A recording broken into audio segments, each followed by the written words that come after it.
नमो बुद्धाय मित्रांनो, आपल्या सर्वांचे आपल्या मनपसंत चॅनल मन शांतीवर स्वागत आहे. आपण भारतरत्न बोधिसत्व डॉक्टर बाबासाहेब आंबेडकर लिखित भगवान बुद्ध आणि त्यांचा धम्म या पवित्र ग्रंथाचे वाचन करीत आहोत. चला तर सुरू करूया आजच्या वाचनाला. उपभाग 2, सदाचरणाची आवश्यकता. एकदा भगवंतांनी पाटली गावातील आपल्या उपासकांना असा उपदेश केला. गृहस्थ हो, दुष्ट आणि अनीतिमान गृहस्थाला असे परिणाम सोसावे लागतात. दुष्ट आणि अनीतिमान मनुष्याला आळसामुळे द्रव्यहानी सोसावी लागते. नंतर त्याची अपकीर्ती जगात पसरते आणि लोक त्याला मान देईनासे होतात. ज्या लोकांच्या समाजात तो जातो, मग ते क्षत्रिय असोत, ब्राह्मण असोत, गृहपती असोत अथवा श्रमण असोत, त्यांच्यामध्ये तो लाजतो आणि मनात गोंधळतो. तो निर्भय नसतो. हा त्याचा तिसरा तोटा होतो. परत त्याला मानसिक शांती लाभत नाही. अशाच मानसिक अशांततेत त्याचे मरण ओढावते व त्याचा चौथा तोटा असतो. दुष्ट आणि अनीतिमान माणसाची हे गृहस्थ हो अशा प्रकारची हानी होते. याच्या उलट जी माणसे सज्जन शीलवान असतात त्यांना काय लाभ होतो याचा विचार करा. सज्जन शीलवान मनुष्याला त्याच्या परिश्रमामुळे विपुल द्रव्य लाभ होतो. त्यांची सत्कीर्ती सगळीकडे पसरते. त्याला सर्वत्र मान मिळतो.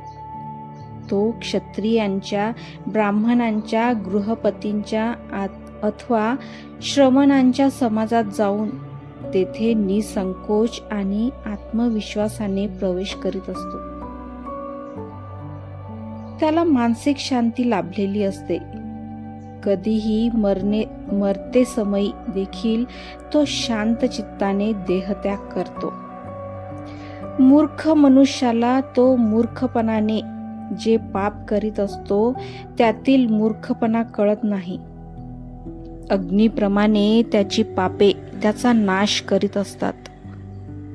जो कोणी निरुपद्रवी, निष्पाप अशा प्राण्याला दुःख देतो त्याच्या वाट्याला महान आपदा, मानसिक अशांती, आप्तेष्टांचा वियोग आणि द्रव्यहानी येत असते.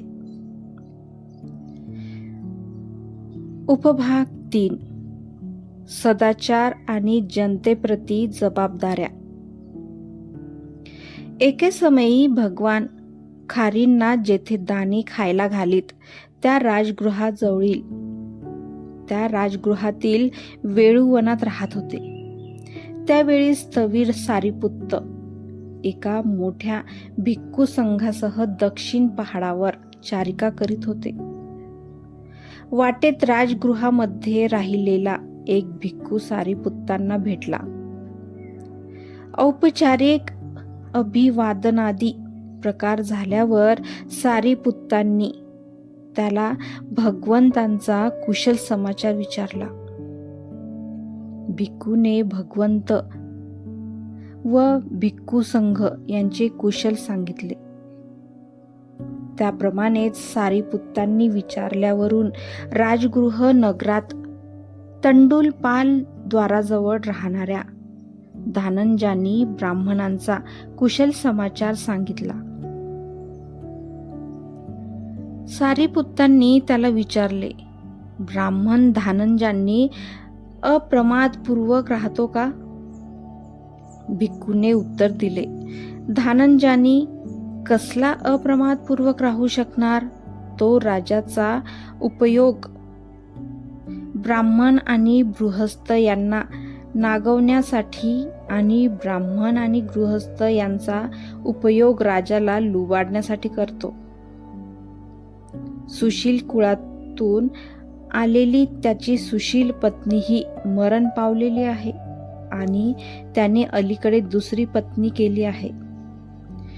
ते सुशील कुळातील नाही व स्वतःही सुशील नाही. यावर सारिपुत्त म्हणाले, धनंजयांनी प्रमादशीलता ही फार वाईट वार्ता आहे.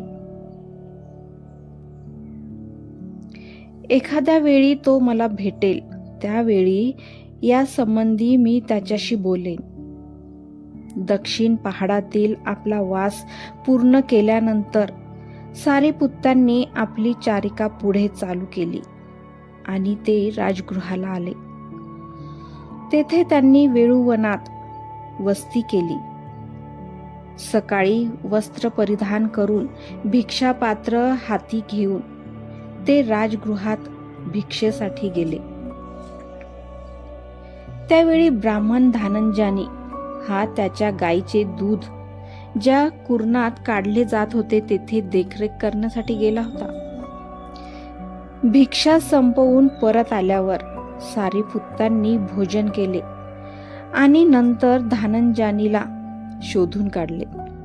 त्यांना येत असलेले पाहून ब्राह्मण त्यांना भेटायला पुढे गेला आणि म्हणाला, भोजनापूर्वी आपण दुग्धपान करूया.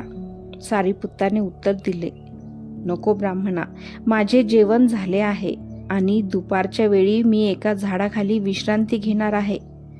तूच तेथे ये. धनंजयानीने ते मान्य केले आणि आपल्या भोजनानंतर तो सारिपुत्तांना भेटावयाला गेला. सारिपुत्तांना अभिवादन करून तो त्यांच्या बाजूला बसला. सारिपुत्तांनी त्याला विचारले, धनंजयानी, सदाचरणासंबंधीचा तुझा उत्साह आणि कळकळ आधीसारखीच आहे ना? तो ब्राह्मण म्हणाला, तो उत्साह कसा कायम राहणार? कारण मला आता माझे आईबाप, पत्नी, कुटुंब, दास, कामकरी यांचे पालन पोषण करायचे असते. याशिवाय ओळखीचे लोक, मित्र, आप्त इष्ट आणि पाहुणे अतिथी यांना पाहुणचार करायचा असतो. माझ्या मृत पूर्वजांचे श्राद्ध करायचे असते. देवदेवतांसाठी बळी द्यायचे असते. सारिपुत्तांनी विचारले, धनंजयानी, तुला असे वाटते का की एखाद्या माणसाने आपल्या आईबापासाठी सदाचरण आणि न्याय सोडून वर्तन केले आणि ह्या संबंधी त्याला जाब विचारला असता तो अशी सबब सांगू शकेल की माझ्या आईबापासाठी हे सर्व केले, त्यांच्यासाठी सदाचरण आणि न्याय यांचे उल्लंघन केले म्हणून मला शिक्षा करू नका? नाही, धनंजयानी म्हणाला, अशा काहीही सबबी दिल्या तरी त्याच्या दैवीचा कारावास चुकणार नाही. सारिपुत्त म्हणाले, तो स्वतः किंवा त्याची पत्नी आणि कुटुंब त्यांच्या संबंधी असे समर्थन करू लागले की त्याने केलेले न्याय आणि सदाचरणाचे उल्लंघन हे आमच्यासाठी केले तर त्याचा काही उपयोग होईल का? धनंजयानी म्हणतो, नाही. सारिपुत्त त्यावर म्हणतात, त्याचे दास म्हणू लागले की हे सर्व त्यांनी आमच्यासाठी केले तर त्याचा काही उपयोग होईल का? नाही, तीळ मात्र होणार नाही. त्यावर सारिपुत्त म्हणतात, किंवा त्याचे मित्र आणि ओळखी पाळखीचे लोक त्याचे समर्थन करू लागले तर त्याचा उपयोग होईल का? धनंजयानी, नाही, तीळ मात्रही होणार नाही. किंवा त्याचे आप्तेष्ट आणि अतिथी त्याचे समर्थन करू लागले तर त्याचा काही उपयोग होईल का? नाही, तीळ मात्रही नाही. किंवा जर त्याच्या मृत पितरांनीच त्याचे समर्थन केले की त्यांच्या देवदेवतांसाठी त्याने हे केले किंवा राजासाठी त्याने हे केले असे तो समर्थन करू लागला तर ते चालेल का? नाही, तीळ मात्रही चालणार नाही. तो किंवा इतर लोक त्यांनी केलेले सदाचरणाचे आणि न्यायाचे उल्लंघन हे सर्व आम्हाला अन्न आणि पेय मिळवून देण्यासाठी केले असे समर्थन करू लागले तर त्याचा काही उपयोग होईल का? नाही. सारिपुत्त म्हणाले, जो आपल्या आई बापासाठी न्याय किंवा सदाचरणाचे उल्लंघन करतो आणि जो कसलीही वेळ आली तरी न्याय आणि सदाचरणाचा मार्ग सोडत नाही, यापैकी धनंजयनी तुला कोणता मनुष्य अधिक चांगला वाटतो? धनंजयनीने उत्तर दिले, दुसऱ्या प्रकारचा, कारण न्याय आणि सदाचरणाने वागणे हे अर्थात त्याच्या उल्लंघनापेक्षा श्रेयस्कर आहे. धनंजयनी आपल्या आईबापाचे पोषण करण्याचे न्याय आणि सदाचरणाचे असे दुसरे मार्ग देखील आहेत. त्यासाठी दुष्कृत्य करण्याची आवश्यकता नाही आणि हे मार्ग पत्नी, कुटुंब आणि इतर सर्वांच्याही परिपोषणाला मोकळे नाहीत का? सारिपुत्तांनी विचारले. धनंजयनी म्हणतो, होय सारिपुत्ता, हे मार्ग मोकळे आहेत. यानंतर सारिपुत्ताच्या या निवेदनाने प्रसन्न होऊन त्याचे आभार मानून धनंजयनी उठला आणि परत गेला. मित्रांनो, आजचे वाचन आज आपण इथेच थांबवूया. धन्यवाद. तेरा मंगल, तेरा मंगल, तेरा मंगल होय रे.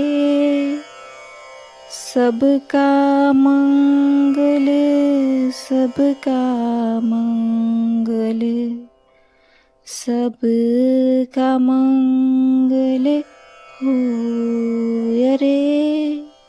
साधु साधु साधु. नमो बुद्धाय.